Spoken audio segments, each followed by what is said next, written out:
First thing, can you tell us your name and spell it and give us your position or title? Irene Fanelli, Fanelli. I'm the president of Environmental Health Consultants Incorporated. Okay. You wanted to limit the interview specifically to your observations made during a meeting on May 15th, 1992, during which Nikolai identified areas of soil contamination from an aerial photograph. Can you tell us what happened? While we were sitting in the meeting, Nikolai had indicated that he thought he could identify areas of contamination generally by seeing the facility from an aerial view and by, concentrating in on what the property was, I guess, from him looking at it. And from that, he observed the photograph and was passing his hand over different areas of the photograph and identified a number of different locations of contamination that were known by me in different areas on the photograph. Is there anything else you can say? To the best of my knowledge, he had no prior information about the site, and he did indicate that he had no prior information, and he knew that I had worked on the site in the past, and it was a fairly large-scale photograph. It had probably half the town on it, so that it wasn't just the specific site. It had the surrounding areas as well, and he identified a number of areas off-site that I was aware of that were contaminated, and then a couple of other areas that I didn't know were contaminated, so I couldn't say whether or not. Can I ask you, in your experience, have you ever seen anything like this? No, definitely not. When we do these kind of sites, we have to go out and drill holes and take samples of soil and take samples of groundwater and have them analyzed by an accredited laboratory. And all that takes a lot of time and effort before we get an answer back and says, what's there or how much is there. Sounds to me, if I were in your shoes, I'd think, shortcut. Maybe I retain this guy's services at least to get a preliminary, and then I go, does that at all occur to you? Is that even reasonable? Oh, I think it's certainly a possibility. It really does shortcut the whole process. The part of the effort that it would take to do that would be a confirmation process for the agencies to buy off on it, because a lot of these sites are under direction of an agency and some of them aren't. Now, for those that aren't under direction of an agency, you might not have as much of a proof issue. Whereas with the agencies, they want actual chemical data. They want something in front of them that they can look at and see the specific compounds listed and see the concentrations listed for what was found. So it might be a little more of a task to get through that kind of a process. Let me just ask you, as a professional in this field, if I were in your shoes and he did something like this, it gave me a shortcut, and I went out and drilled and I confirmed, it still wouldn't tell me about the adjacent parcel that he said was clean. Would I not have to drill there too to confirm that in fact it is clean, for instance? If your concern is for off-site potential migration, from off-site sources onto your property, then, sure, you would be interested in those off-site sources. And in other cases, you're interested in off-site sources as well. But if your client knows what they've used the property for, and there's other knowledge about what adjacent property uses are, and there's not much question about influence, then basically you're usually restricted to your own property, except for where the agencies tell you to get background levels. And so you would have to take your samples on your property, and then you might get permission to take samples on different areas so that you'd have a comparison of what's on your property versus what's in outlying areas, because very often fill materials are contaminated and people don't know it when they use them. At least they didn't in the past. Now you do, because you test fill materials. How was it that Nikolai came into this project that you were working on?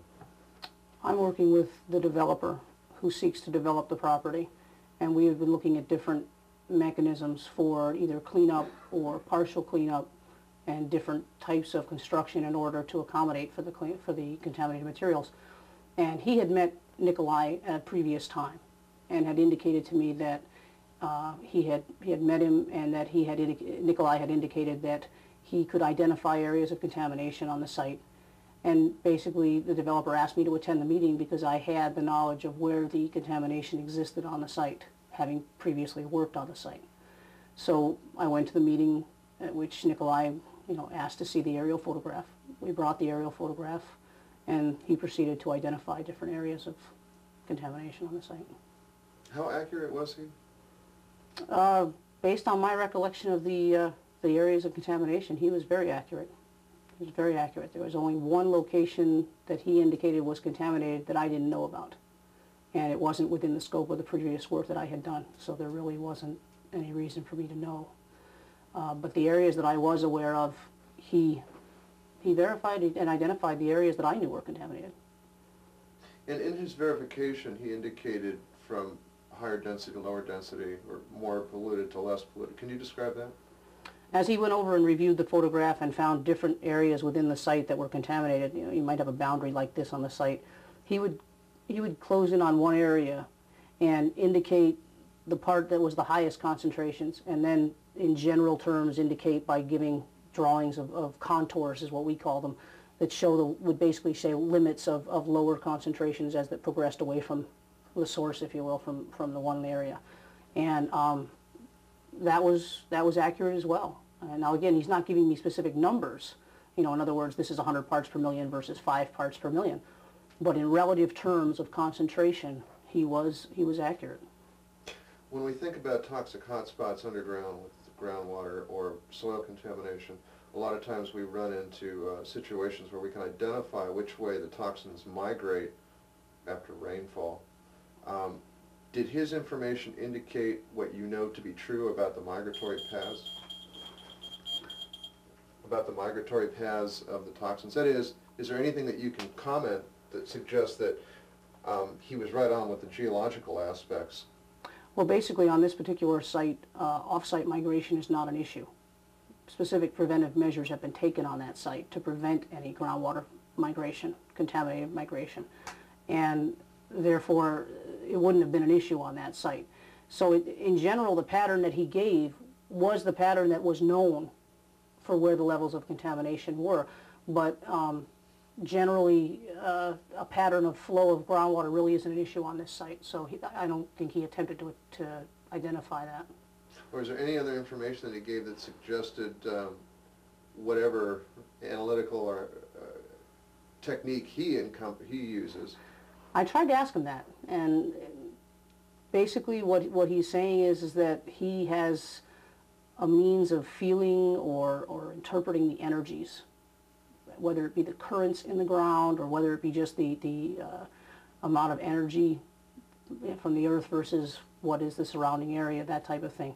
We didn't get too much into detail about it, so I don't have a real specific explanation. I do know that, you know, he passes his hand around over the photograph, and based on that he says that he senses the varying levels of energy. And I asked him, how do you, you can differentiate between what is the pollution versus what is, for instance, a power plant, or what is, for instance, a transformer, or for instance, there's a restaurant in the area, so there's a lot of power that would be used for that.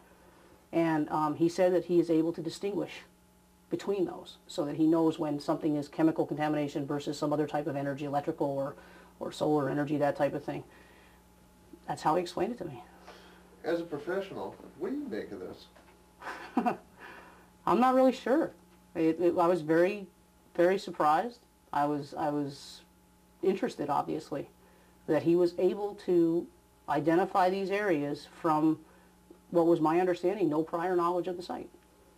And I mean, I've been on site, I've seen the contamination, I know where it is, and he was able to identify it. I don't know how to explain it.